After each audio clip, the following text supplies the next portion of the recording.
LPD 1041. Signal 10 assistance. Inside the Squad, presented by the Lafayette Police Department. To serve and protect is not just a motto, it's our mission. Sending another unit. Step it up.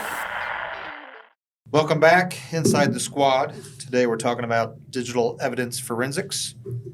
That's admittedly way over my head, so I'm glad we have some guests with us today. We've got Paul Heff, who oversees our civilian CSI, Matthew Federick, who's a civilian CSI, Aaliyah Storm Justice, another civilian CSI, and then Dr. Marcus Rogers from Purdue. So thanks for joining us. Glad to have you guys. Let's start first with what is digital evidence? What are we talking about today? Digital evidence is anything that's digital. It goes from data from cell phones, data from computers, videos from our digital video recorders, information that we get from service providers like call detail records or call records, data from Facebook, Instagram, Snapchat. Any of that information that's in a digital form is something that we acquire, analyze, and use as evidence. So is digital evidence, has it been around for years, or has it just grown over the years? I mean, has it always been around? Well, it's been around for a long time. It's not always been utilized by law enforcement until recently. When I first started 28 years ago, we didn't always see it. Things were still analog. We get video that was saved on VHS tapes if we've had it all. Then computers started coming on, then phones started coming on, and you would start seeing, the minute we started getting personal computers, crimes started happening on them, where we get phones and people are using them for crimes. But in the last 15 years is when we started with it at the Lafayette Police Department, seeing it on our cases and utilizing it as evidence in our cases. And I think ultimately that led to what became our high-tech crime unit, I think, that we kind of put together to dive into all of this digital evidence. Why don't we talk about, what is our high-tech crime unit? How does it function? Who all does it involve? So the high-tech crimes unit is run by the Tippecanoe County Prosecutor's Office. They're the lead agency on that. And elements from the various local departments, the Tippecanoe County Sheriff's Department, the Lafayette Police Department, West Lafayette Police Department, Purdue Police Department, we put people there to work on evidence. We've quickly learned that buying the computers, the hardware, the software was very costly, very expensive. So instead of each department having their own unit, the prosecutor gets funding from the state of Indiana to run it, and we can go there and use that equipment and work together. The biggest benefit is the sharing of knowledge. I specialize in cell phones and Windows PCs.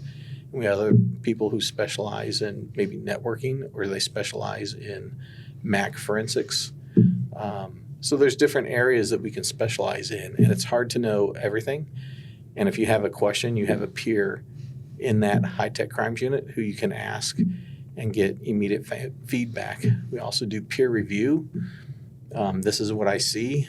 This is what I'm reporting on. Is it accurate? And I have peers that can look at that and give me feedback. Yeah, and there's also a unique component to that, and that is the relationship with Purdue University. So the research university with researchers. So there's a side that is dedicated to sworn law enforcement, where the operational, the investigative part, and there's a side which is the research part. So what that allows are researchers and students that have taken the classes to be able to come in and help out, not necessarily do the investigation, but look at, is there some type of technical support that needs to be done? Is it a type of technology that the unit hasn't seen before? Is it something that is really kind of busy work, but it will take a lot of hours for an investigator to do? The students can run and do some of that stuff. And it allows our researchers access to some of the real data, cleaned up, of course, and anonymized, and also helps us look at what are some of the things that we need to cover in our classes. We want to make sure that our students coming through our major at Purdue are actually, prepared to work in the field. And it's one thing to have the theory in the class, but it's another thing to say, well, this is how you really do it in the real world, and this is the next set of knowledge, skills, and abilities that we're going to need in the next 2 to 3 years. And so we try to ramp those students up to be ready to do that. And having the university involved in this is huge because they bring that level of support to us. We are inundated with cases and we're constantly working cases. And as Dr. Rogers says, when we have something and we're not sure what it is, the students can research that and provide us with an answer. So Dr. Rogers, do you mind giving us an introduction of who you are and how you fit in all this? Yeah, Mark Rogers, and actually I've been at Purdue now for 21 years. I'm actually ex-law enforcement from Canada, so I was in a computer crime unit up in Canada long before it was cool to be doing this stuff. And at that point, it was mostly credit cards. That was the big investigation. Cell phones weren't quite as widespread as they are now, so we started off with credit card fraud and stuff like that. So when I came to Purdue to start up the program, having ex-law enforcement, and we actually had a student that came through that had actually ties to the Lafayette PD, and we decided, you know what? This is something that we really need to partner with the law enforcement community. So LPD was more than willing to partner with us and say, hey, yeah, we'd love to work on that. So my background, like I said, is in law enforcement, also in research and sitting on some of the standards committee and tool development. So it was a really, really good partnership because we could take, like I said, some of that theoretical and background and then combine it with with a practitioner approach to doing this. And I know you two go way back. How far back and how did you guys get connected? And tell us a little bit about your first case. The first case that we started working on was in 2005 when Danley Chen, she murdered her husband, and his name was Leahy. And in that crime scene, there was a computer, and the computer was laying on its side, had been disconnected, and I collected it as a piece of evidence. But even though that physical computer has a hard drive in it, I didn't really know what to do with that hard drive. I didn't have that knowledge. So I approached Dr. Rogers at the university.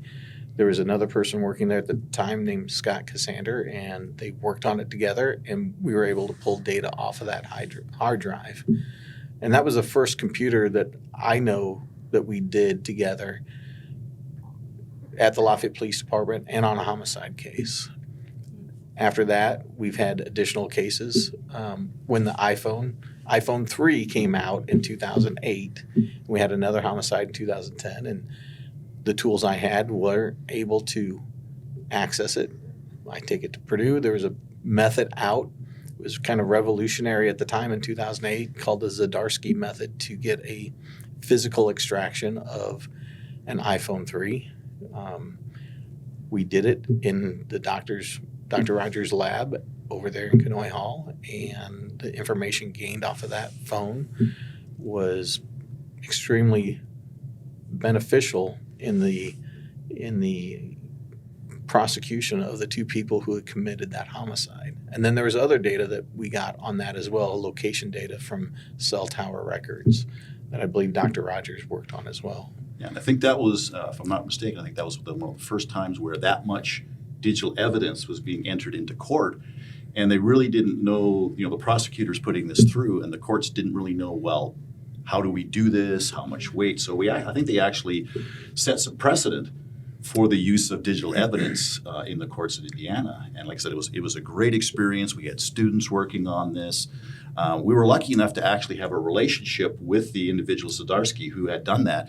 We had actually had him guest lecture remotely in the class, so we were able to kind of tap into him and say, okay, we want to do this, because at that point, the tools were not as focused on cell phones. Back then, it was mainly your PCs or your laptops. Phones were relatively new, especially kind of the smartphone. So the tools didn't really focus on that. So we had to come up with another way. Once we got that evidence, we could plug it into the tools. But it was, how do we get this out in a way that is accurate and in a way that the courts are not going to say we damaged something or changed something. So that was a big part of that, is really setting some precedent in Indiana. You're right. And the Prosecutor Harrington at the time told us this is the first time, not just in Tippecanoe County, but in the state of Indiana, that we had that much digital evidence. We had more digital evidence in that case than we had physical evidence. The physical evidence was just limited. And having to get that admitted, it was all admitted without issue. None of it was thrown out, and the prosecutor had to do the research. And as Dr. Rogers says, set the precedent for the state of Indiana of how evidence is submitted in a criminal case. But this was really like the first digital opportunity in the county or all in the state? Probably in the state for looking at the fact that the weight of the digital evidence was more than the physical evidence. So usually it's just used to basically corroborate something or as additional. But I think it's safe to say that that was the meat and potatoes of the prosecutor was this digital evidence, and that had never been done before. Yeah. And it had never been done in a way where it wasn't just law enforcement had gone through it. They had gone to a university, so we had to look at chain of custody and were we doing those things correctly.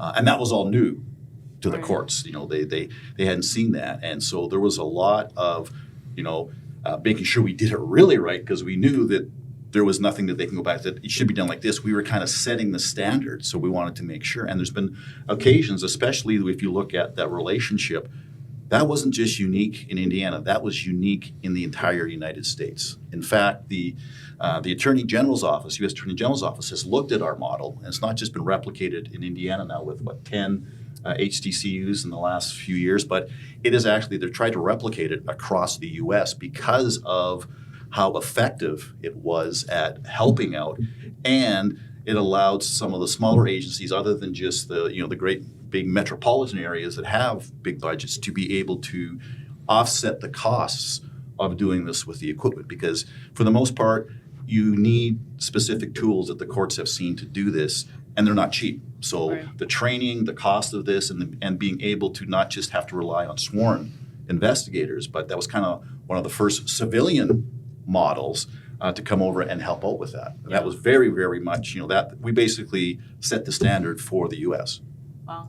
So how you started off with a iPhone 3. How has digital evidence analysis evolved since then? The phones have gotten smarter, and Too smart. yeah. So we would get some flip phone, or a feature phone is what you might call that. And we could plug it in, and we could get, at that time, 10 text messages. That's all it would hold. And when the next text message came in, the oldest one would drop off. And so we were making sure that, we were training people back then in 2008, make sure that you try to put that phone in airplane mode so that they don't get to the jail and call their phone 10 times and the text messages fall off. But we were only dealing with 10 text messages at a time and a few images. So the data that we were getting off was a very small data set. And now we hook up an iPhone or an Android, and we have 100 gigabytes of data, 100,000 images from a phone, 40,000. I remember I did a case with 40,000 text messages, and I thought that was huge. And now it's not a lot. You'll have 4,000 threads with each thousands of messages in them, because people won't delete things, or they'll set their phone not to delete their text messages. Right. I probably have like 20 gigabytes of text in my phone. And it's a generational thing too. More of these kids use their phones than use personal computers now, because that's everything. And you can get phones now with a terabyte of storage. That is equivalent to what a computer was a couple of years ago. It's just a huge amount. And then you have social media, and then you have the cloud, and then you have the Internet of Things is, that's a weird term. I don't like it because it doesn't mean anything. You have smart devices. So now you've got the health apps that run off your watch. They're keeping track of blood pressure and heart rate and oxygen levels. And then you've got smart garage door openers and thermostats and smart beds. And we actually did some research on some smart socks. Like literally socks that you put on, and you can get the heart rate and pulse from the sock. All that is potential evidence. In fact, some of that health information has been used to show when a person actually had gone in and murdered the other person because the heart rate went up. There was a scuffle going on for 10 or 15 minutes. We could figure out where they are from a geolocation. So it's just the amount of potential evidence is huge on the phones. It's not just on the devices, it's in the cloud. And we used to pretty much do this by hand. We were able to go through by hand and kind of, those days are gone. It's automated tools. Now the big term is, machine learning. And what it's doing is it's saying, you've got way too much for any one of the analysts to look at in their lifetime, potentially. What do they need to focus on? So it does a triage and says, okay, we think that this is the most important stuff to look at. And then the analysts are able to basically look at that and hopefully, it's not so huge that they get completely overwhelmed. Right. But that's so like I said, the volume, the type, because there's always new technologies coming out, and even where is this stuff? Even the phones now, a lot of the information is not just on the phone, it's in the cloud. It's sitting on, the iCloud. It's sitting on Google. And now you can't just take the device, and even if there's nothing on the device, you still have to say, well, what's in the cloud? And trying to get that information. And then it's like, well, where is that cloud located? What's the jurisdiction? Can we actually issue a court order for information that's sitting in Ireland? Because that's where some of these things end up. So it's really interesting. But I'll tell you, the analysts are probably seeing a huge change. I'll give you one of our cases was a homicide from a couple years ago, and the deceased had a pacemaker. And with the assistance of the Tippecanoe County Coroner's Office, we had to get with the manufacturer of that pacemaker, and the manufacturer could tell us when that person was killed because of the data that was on the pacemaker that was inside the body and recovered during autopsy. Wow. That was a first for me. I had never seen that, but that was digital evidence from a pacemaker that was in a body of one of our victims. Right. And it was crucial. It was crucial because we had the suspect on video at a certain time, which corresponded to the time of death from the pacemaker. Another big area is automobile forensics now. Yes. So now it's basically, it's not just the infotainment systems that you can look at and say, well, who's, what's going. There is the black boxes on those cars, and there's the ability now to go through and you can get where they went, what was hooked up, the conversations, the texts, because now they become a smart device in the console, and that is the next big trend. And there's training, and I think we've had a couple of cases in the HTCU where basically information out of the car has been used to try and put the suspect at a certain location at a certain time, and it's been used to basically, well, your alibi doesn't stack up because unless the car was driving itself and it's not a self-driving car, right. You were there and your phone was connected to it. Yeah. So also on that black box, they will have speed and braking information. So even your standard crashes or a crash that's may have some criminal element to it could be used, but that's the information that we know is going to be in these cars. And everything we do, everything we've talked about requires a search warrant or some exception to that Fourth Amendment exceptions. But we're constantly getting search warrants to get that information. We know it exists, and knowing what is out there and knowing how to get it and who to ask for and how to write that search warrant is also another aspect. You could have a person who's full-time and all they did was write search warrants for this because it's so specialized. And with the search warrants, if you don't use the exact wording, if you don't ask for the exact stuff, they're not going to tell you. They might actually have it, but it's called something different. They're not going to come back and say, well, we have it, but it's actually, if what you ask for is what they will go back and say, we don't have it. So even knowing what they should have, and that's other research we're doing right now, is looking at what do we know that they will have in their cloud so that law enforcement knows exactly what to ask for, because if you don't ask for it, they're not obligated to tell you, well, it's something different. They'll just answer back and say, we don't have it. Yeah. So Matthew, I'm going to ask you, I'm sure a lot of this that we talk about is time sensitive in nature. Yes. Talk about how that plays in the process, how much time you guys spend doing this stuff, the challenges you run into, kind of just that angle of it. So you're kind of always under some sort of time crunch because, from when a case starts, like if we had a homicide or something, devices are going to be collected by the detectives. They'll be brought into the lab and say, hey, we need everything off that. And you have to know, okay, everything means I need everything about this case, about this person, what we're trying to do. So in the meantime, they may have gotten the search warrants already, and we have time limits on that. We also run into issues that, if a phone is not connected or it is connected to networks, we run into the problem that it could be wiped remotely or anything.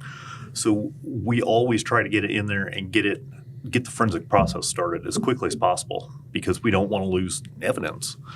And then it's a matter of just going through the huge volume of data you might have on a phone. And one of the things that a lot of people don't realize is, we may be going through a terabyte worth of data. However, we also have to have a computer that supports going through a terabyte of data. And your off-the-shelf computers, which we've run into several times, they will crash and they just can't process it. They're not made for that. So a lot of the computers we use are specially made for this purpose. They're beefy. So we know so much is involved in a case, and digital evidence has become a major factor in that. Do you have one case in mind specifically where we can go step by step, the collection of evidence, what all happened at the HTCU? So if you want to keep with the Zaragosa case, the victim, unfortunately, the victim was a local drug dealer and he was selling weed. And Zaragosa knew this, and he enlisted his friend Jeremiah Thomas to go over there and rob him. When the victim answered the door, he was shot in the chest with a .40 caliber handgun, and we collected the bullet and the shell casing from the scene. The victim was able to retreat back into his house where he died. But the evidence there was limited. There was a lot of bloodstain pattern analysis where you could see as the victim was bleeding, you could see how he retreated into this house. We could see the bullet, and the forensic tool examiner, firearms examiner, looked at that bullet and noticed it had rifling in the form of 5 lands and grooves with a right-hand twist. And at that time, I don't know since that time, but at the time only Smith and Wesson .40 caliber or 10 millimeter handguns used right-hand twist with 5 lands and grooves. So we knew the type of gun that our suspect had.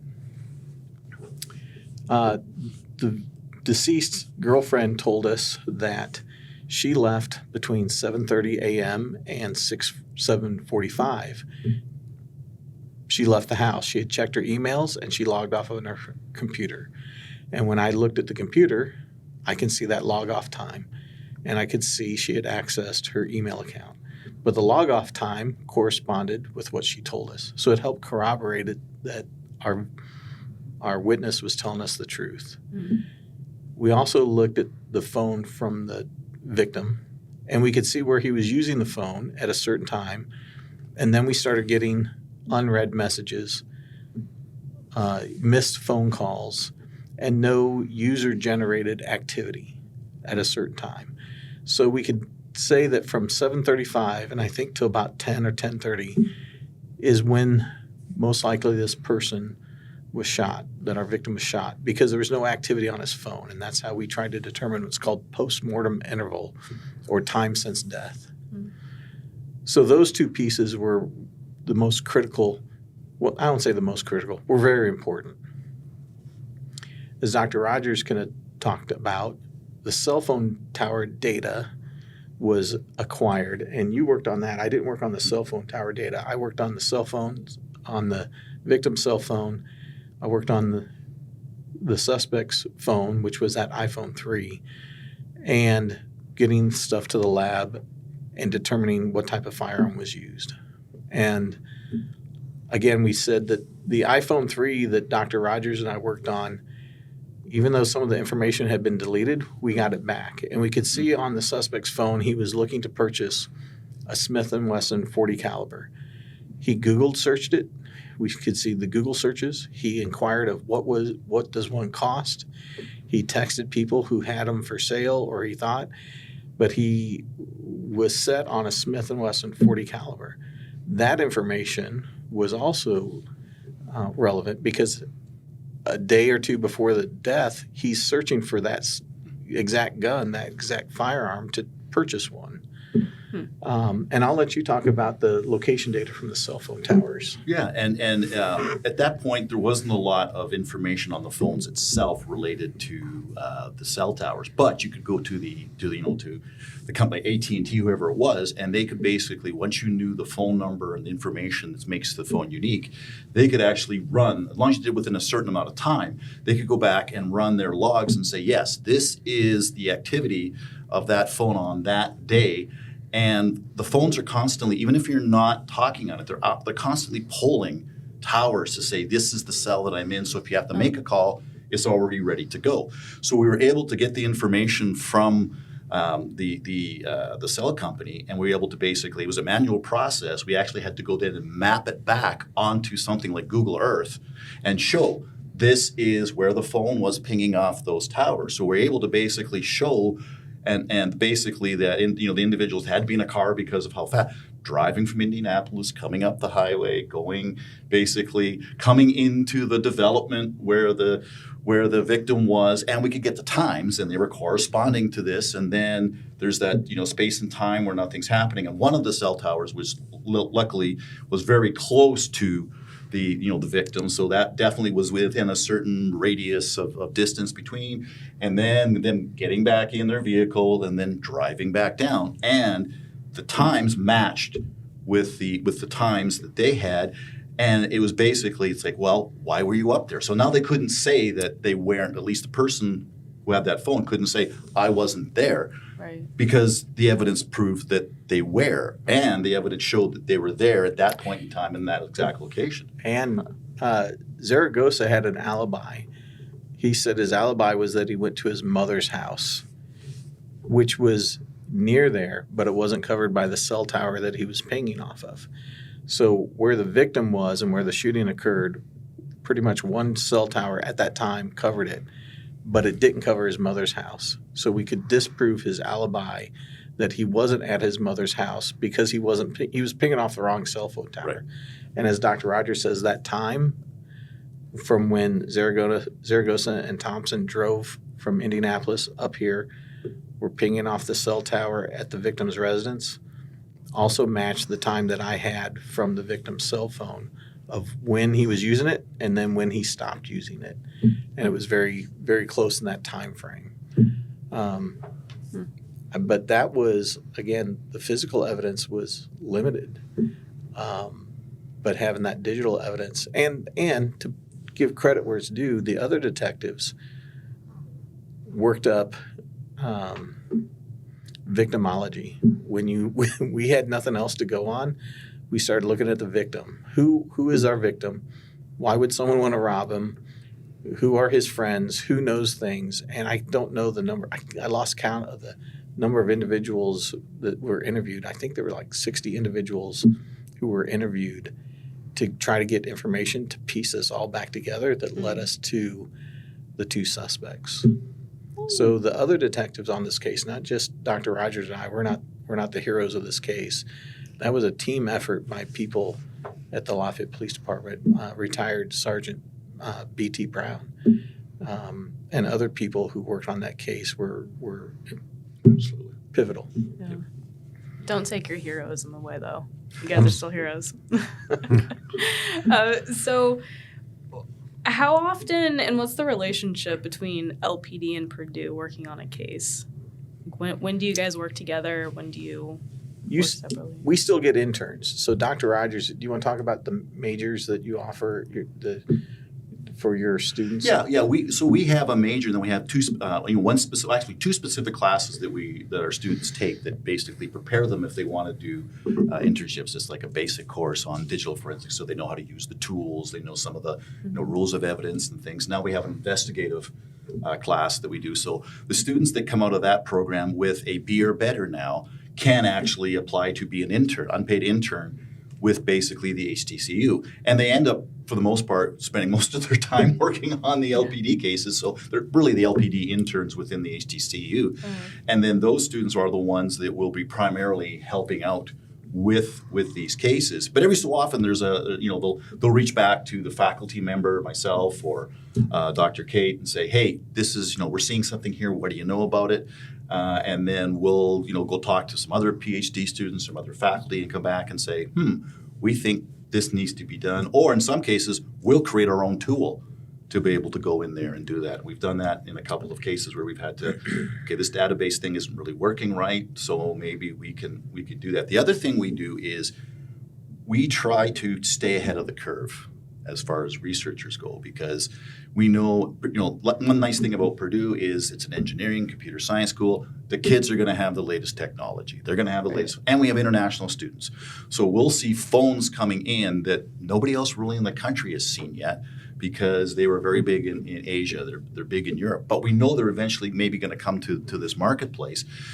So we try to stay ahead. So we'll actually get software from Apple, the latest beta version of the iOS or Android, latest version, some phones that are coming over from Asia, or applications that are big over there. That a lot of them are the messaging applications used to be really big in Asia, and then they would hit the North American marketplace, and we'd see a lot of them because they weren't popular here. The vendors didn't have the software wouldn't know what to do with them because they just didn't have a big enough market share. So what we do is we do research on, okay, so we know that 3 months from now you're going to see this version of an iOS come out. What issues are the current tools going to have, and what do you need to do by hand, and how can you do it by hand, or what do we need to do? And we'll also get back to the vendors of the software and say, look, you're not doing this right. It works for this version, but it doesn't work for that version. And that's where the analysts come back and say, we know it's there, but we just can't get anything out of it. It's not working. So this is where we have the time as researchers or our students to try to do that. And then we try to pass that training on and say, hey, just so you know, this is going to come out. This is, we're going to see this, and you can't rely on it to do this. You have to do X or Y. And if you don't have time to do it because you've got a million other things to do and 40,000 pictures, we'll have students that can do that for you. So I monitor the interns as they come in. Dr. Rogers or Dr. Catherine Siegfried-Speller, they nominate people, and we do a background investigation on them because they're actually working on our cases. Right. And we have different forms, confidentiality. But I may assign an intern to work with Aaliyah to whatever she may be working on, and we try to get them through the entire process from collecting an item. If we have a search warrant, they'll go out into the field with us during a search warrant, collection, acquisition from the device, and then analysis. Or if we have a court case where we're testifying, everything we do has to be presented to the jury. And we try to show them all those different facets that we work on. Sometimes we don't get to everything in a semester, but we try to show them that. Sorry. Go ahead, man. I was going to say, the thing that's really nice about the interns is, since they're taking the latest and greatest classes, they actually end up teaching us kind of some of this newer stuff, what's coming down the pipe, because they're having time to study that. They're working with Dr. Rogers. So it's really a two-way street. I mean, hey, it sounds cheesy to say we learned as much from them as they do from us, but it's a very positive program. Yeah, I was wondering how you guys keep up with all of the latest trends and advanced security, but it sounds like Purdue's on it.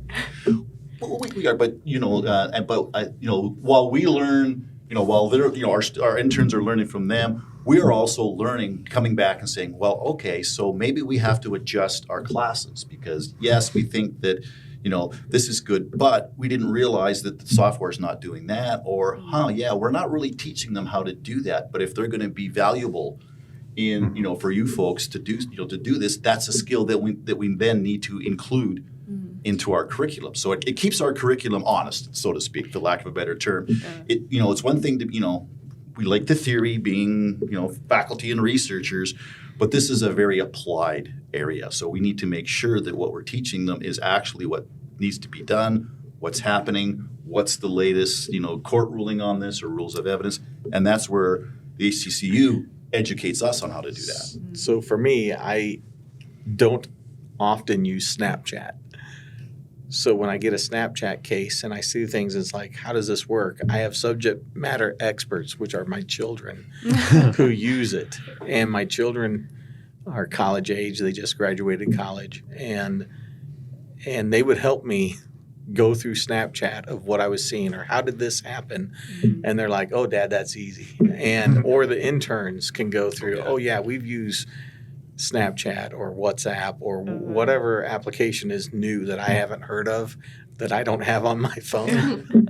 They're my subject matter experts on that. And Aaliyah is the younger generation that's coming on too, and she will show me and teach me how to use those things. I can do file system level stuff, but I'm not a Snapchat user, so. You haven't got an Instagram account? I don't even have an Instagram account. Do you at least have Facebook? I have no social media accounts. Ben that he knows of. We may have created some fake ones every once in a while. Well, you're right. I think you call them the sock puppet accounts. Yep. So there are times when a victim comes to us and says, hey, we want you to look at this. I've been victimized online, and we have accounts that we can go and see that with. But personally, I don't keep them around because I don't need to put my stuff out there. And if I need to look at something, I'll creep on my wife's page. So, other than that, I don't get on there. So Leah, you've been pretty quiet. Let's bring you in real quick. Oh, okay. So I heard you say you became interested in CSI because of the show.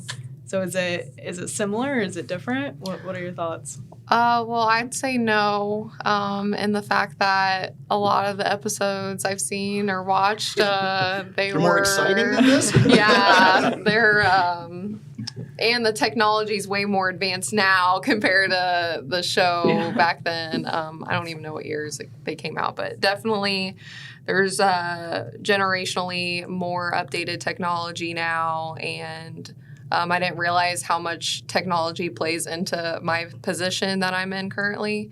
But there's a lot of devices that I wouldn't even think that we would investigate, like as far as like even cameras and like the socks. Surveillance. Yeah, even socks. I would never think that we would possibly have that in the future, but we might be getting socks. Who knows? But yeah, it's really interesting to see like how the position is actually done like in real life time and what I do now compared to what I would see. But yes, a lot of every crime, I've not seen one crime not have any technology. Everyone has a cell phone. Everybody seems to have a lot of surveillance systems. Thank you. Surveillance systems. So we don't ever have a case where there's no evidence of digital involved. So what type of crime would you say you work with the most? Would you say like e-crime, like hacking or fraud, or like actual physical crime with digital evidence? So we do both. So I'm also a crime scene investigator. I've taken classes for crime scene investigator through the International Association of Computer Investigative Specialists. I have a certification as a certified forensic computer examiner and other certifications. So we do both the physical crime scene and the digital crime scene. So they're having us do two jobs here. And Aaliyah and Matt, Aaliyah's still training, but Matt has been doing digital forensics for a while, but as a cop for 16 years. He understands the physical crime scene. But also, that phone is a physical device. And so we need to know how to acquire that, how to package it, how to do those physical devices in a forensically sound manner so that we can keep them in court. But as far as the type of crimes, every shooting, every homicide, location data on their phones. As you said, these surveillance cameras are everywhere. Everyone has a Ring camera. Everyone has some type of camera. We had an arson where a man set his neighbor's truck on fire. And we look up, and when we get to a crime scene, the first thing we do is start looking for cameras. And we look up, and we see the suspect has cameras on the outside of his house. And we got a search warrant, and we got his own surveillance system that he recorded himself lighting the man's truck on fire, and that was an easy case to solve when he records himself videotaping an arson. But one of the first things we do, and I've told Aaliyah and our crime scene investigators, is start looking for these cameras. And we've solved a lot of cases just by getting the videos, and we've trained our patrol officers to do that as well. I think the scary trend and a good trend that we're going to see is artificial intelligence. And we're seeing now where actual things are being developed that are not, they don't exist in reality, like child porn, which is basically AI generated, deep fakes of people doing things that they didn't do. So that's becoming, very problematic. One, what is the law related to AI? Because that was never around when these things were being, the laws were being developed. And then how do you investigate? How do you tell whether that is a real video or it's a deep fake? It used to be pretty easy at one point because the technology was pretty crude. Now it's to the naked, you can't tell. So there's specialized software you have to use to do it. So we're starting to see kind of AI generated, crimes that need to be investigated. At the same time, we're seeing that same AI being used in the forensics tools simply to be able to go through and learn like an investigator learns, so it can better understand what is evidence, what needs to be done, what you might be looking for, and you can train it, especially when you start looking at pictures and videos. You get a case with 1 million pictures in it, and you're looking for somebody with a certain rank. The human being is not going to be able to do that. You can train the system to go out in there and now using AI to be able to focus in and then enhance backgrounds, do things like that. So it's causing us issues as far as the type of criminal offenses that it's now being able to create. And then it's helping us with actually having smarter tools to help the investigators. So we didn't mention it prior. We've mentioned our homicides and arsons. But Matt, Aaliyah, and I were all members of the Indiana ICAC, Indiana Internet Crimes Against Children. We're investigators for that. The child sexual assault material, people who trade pictures and videos of children being abused, it's huge, and it's something that we work a lot on. It's terrible. It's disturbing, and I wish we could focus more time on that. We will have a new position coming here at LPD for another investigator, digital investigator. Hopefully we can add more to that. We've increased what we've done in the last year, but those internet crimes against children are disturbing. And it's one of the cases where when you find someone and save a child from that abusive relationship, it's very satisfying.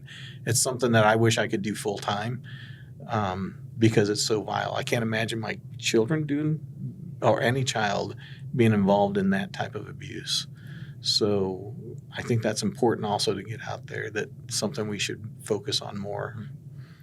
Definitely. Because they're true victims in every sense of the word. I mean, these are images and videos taken of the worst day of their lives that is being traded around online by people. And if we have a chance to intercept that, we're going to do it. And the really kind of egregious thing is they're not victims just when it happened to them. They're victims every time that video gets shown, that picture gets shared. So they're victims for life. So they're being re-victimized for the rest of their lives. And the psychological toll that takes on these people is horrible. So it's like I said, it's such an important, but it is just almost overwhelming simply because of the technology didn't create the crime, but it really allows the trading and that assumed anonymity makes people more bold to do things. So it's really just kind of it's exploded. And it's something that really is, it could take up 200% of the HTCU's time. But like everything else, there's these other cases that need to be looked at as well. Yeah. And just the amount of time that goes into one of those cases, I mean, you're looking probably 40, 50 hours easy before you even are making contact with a suspect. So let's continue really quickly on this subject. When you are notified of this subject out there, what's your process? Like, can you pinpoint the location? So what we do, like any other crime, we start gathering information right away. So initially we'll receive what's called a cyber tip from the National Center of Missing and Exploited Children in conjunction with the Indiana State Police, who runs the ICAC here in Indiana.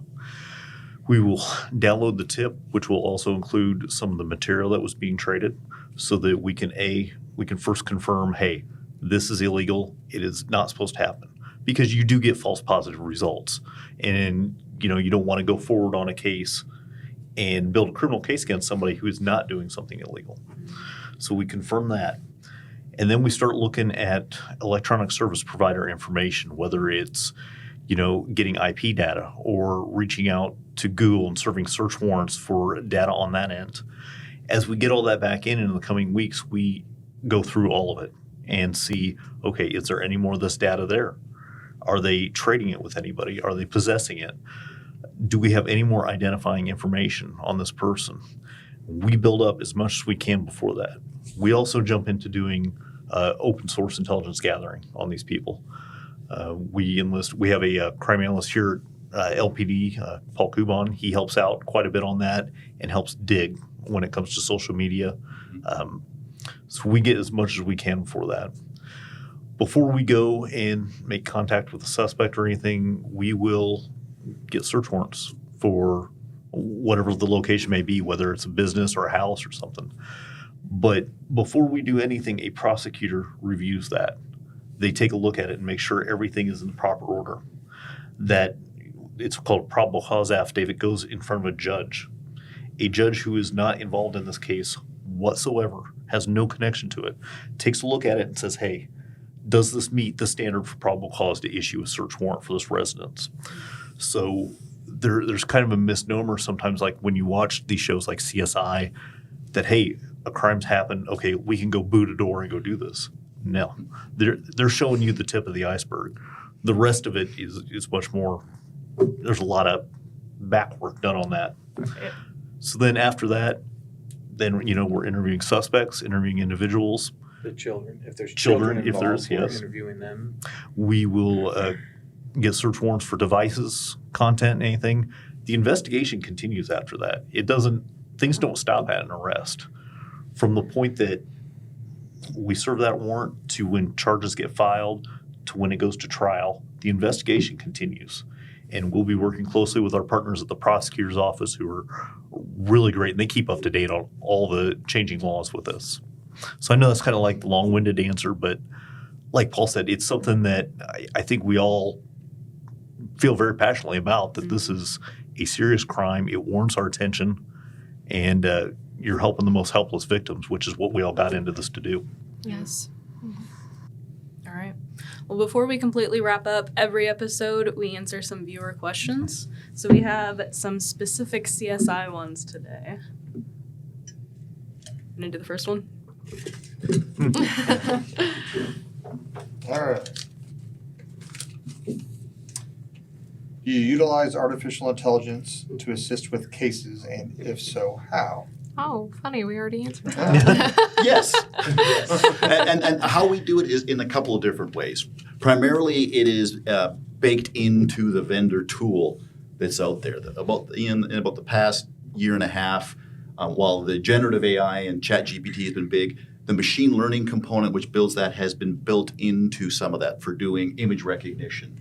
For Media categorization is what we often use it for. Yeah, we can actually use it. You can actually get it so it will go through and it'll look through 40,000 pictures, and it'll identify pictures that have a truck in it, pictures that have a bottle in it, a gun, or illicit drugs, or from the point of looking at child CSAM material, naked skin, or now you can tell the difference between a boy and a girl in these pictures. So it's baked into that. We also use it in another way, and that's for the development of some of the tools that just aren't out there yet. So we leverage a lot of that same technology to basically develop tools that we know law enforcement needs, but just aren't on the marketplace. And those tools are free. We don't charge for them.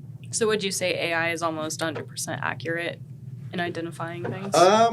It's never 100%, but it's actually just as accurate, if not more, than a human but in about a thousandth of the time. So what would take an analyst sometimes, 3 days to do can be done in 10 seconds. Sure. And so if I have some type of gun-related crime, and I have, as Dr. Rogers said, 40,000 images, and I ask the software to find all the images with a gun, it may cut, instead of having to look through 40,000 pictures, it may cut that down to a few thousand, a couple hundred.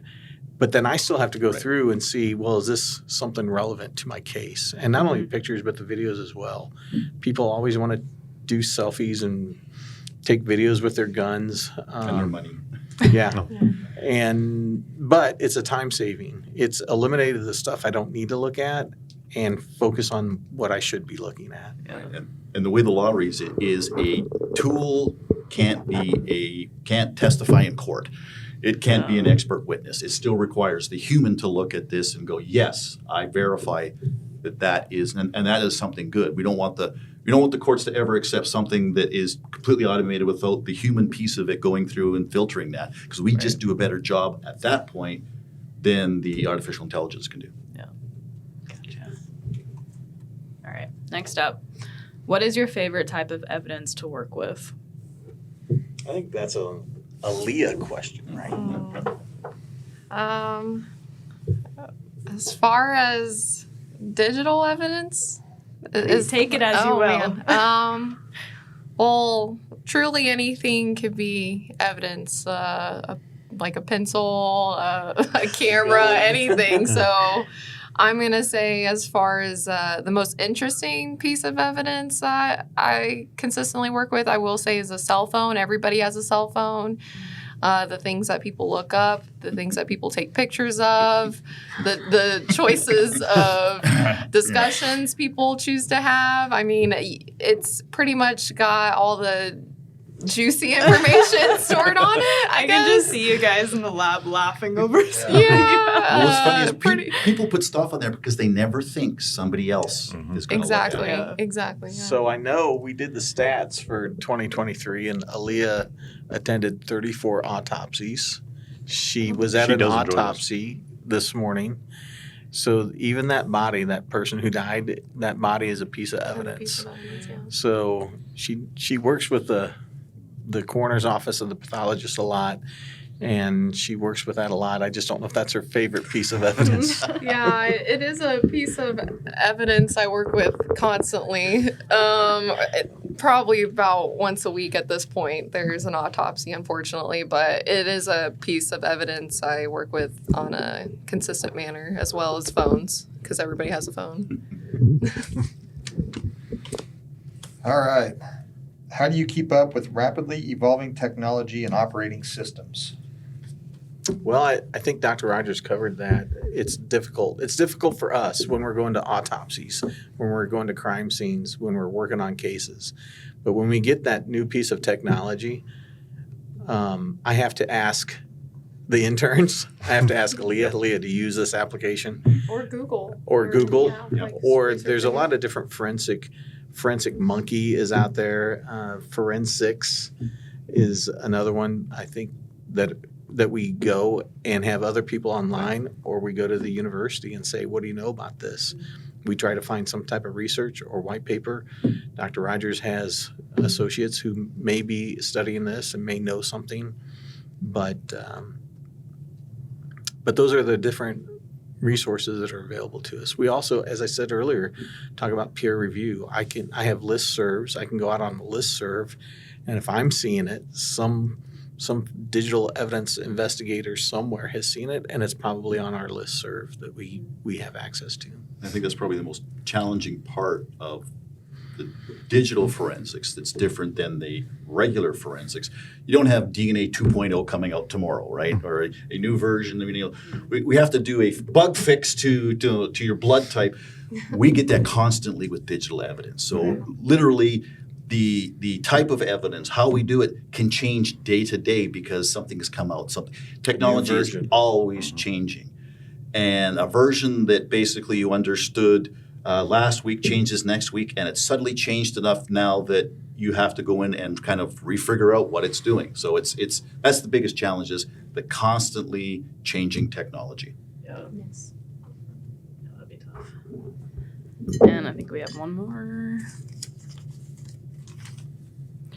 On average, how many gigabytes of data do you sort through in a day? Oh gosh. A day. That's you, Matt. Well, you know, any phone, it's pretty common for any phone now to be at least 128 gigs. Yeah. And we're probably doing at least one phone a day. But we've seen them as big as 512.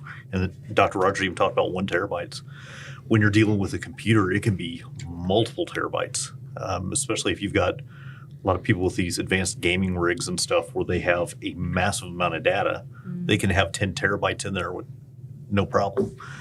And once again, we're just trying to find the tools and the way to sort through that as quickly and efficiently as possible.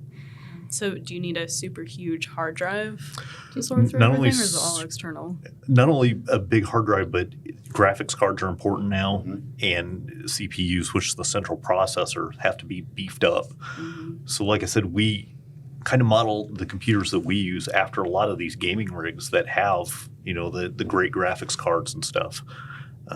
We don't go to Walmart and buy something off the shelf because you can't open it.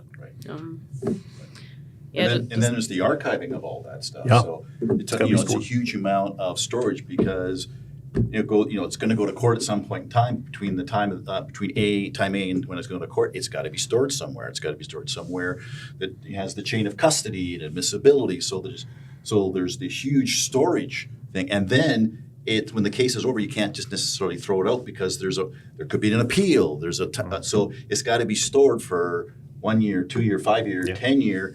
And it's got to be accessible. So it starts increasing the cost for storage, because you have to keep adding all this stuff on top of it. So it's a huge amount of archiving and storage of the data once you actually finish processing it. You will never take less storage every year, because you're just, with these devices getting bigger, you've got to have it.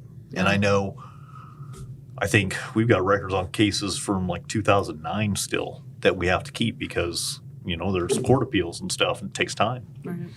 You know, I remember growing up and using my mom's 128 megabyte USB stick. Oh my gosh, yeah. My first computer was 4 megabytes. And I remember thinking, man, how would you ever fill that? Wow. Yeah. That's crazy Way to too much think about. storage, man. Right. Yeah. You couldn't have enough of those. What the Kong game, or the gorilla throwing the barrel? Donkey Kong, games? yeah. High tech. Oh, That was gaming at its finest. All right, well, that's all the questions we have. Thank you so much for joining us again.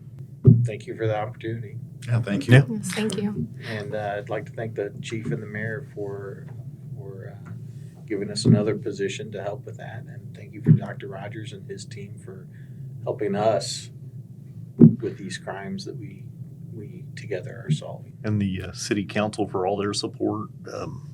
You know, and prosecutors, I mean, this is not a one-person game. There are a lot of people involved in this. And Right. Purdue does this for free. This is part of our land grant mission to give back to this, the taxpayers of the state of Indiana, and the university and the administration is very much behind that. The space that we have provided, the space before and the space now, is no cost to anybody. That's donated by the university, and then so is the faculty's time, because we see that as an important mission of our university. Right.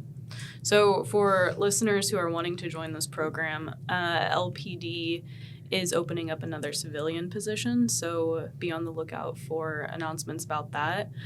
Dr. Rogers, if they are interested in joining the program at Purdue, how do they find more about Go that? on Google, cyber forensics Purdue, and you'll get the landing page to the lab, and there's information on there about contacts, and just email us, and we're more than happy to put you in touch with some of the folks that are part of the recruitment. Thank you. Appreciate it. Yeah. You gonna take us out? Yep, that'll do it for this episode. We'll be back for our next monthly episode, drop the first of every month. So thanks for joining us. We'll talk to you next time. For now, Inside the Squad, 1042.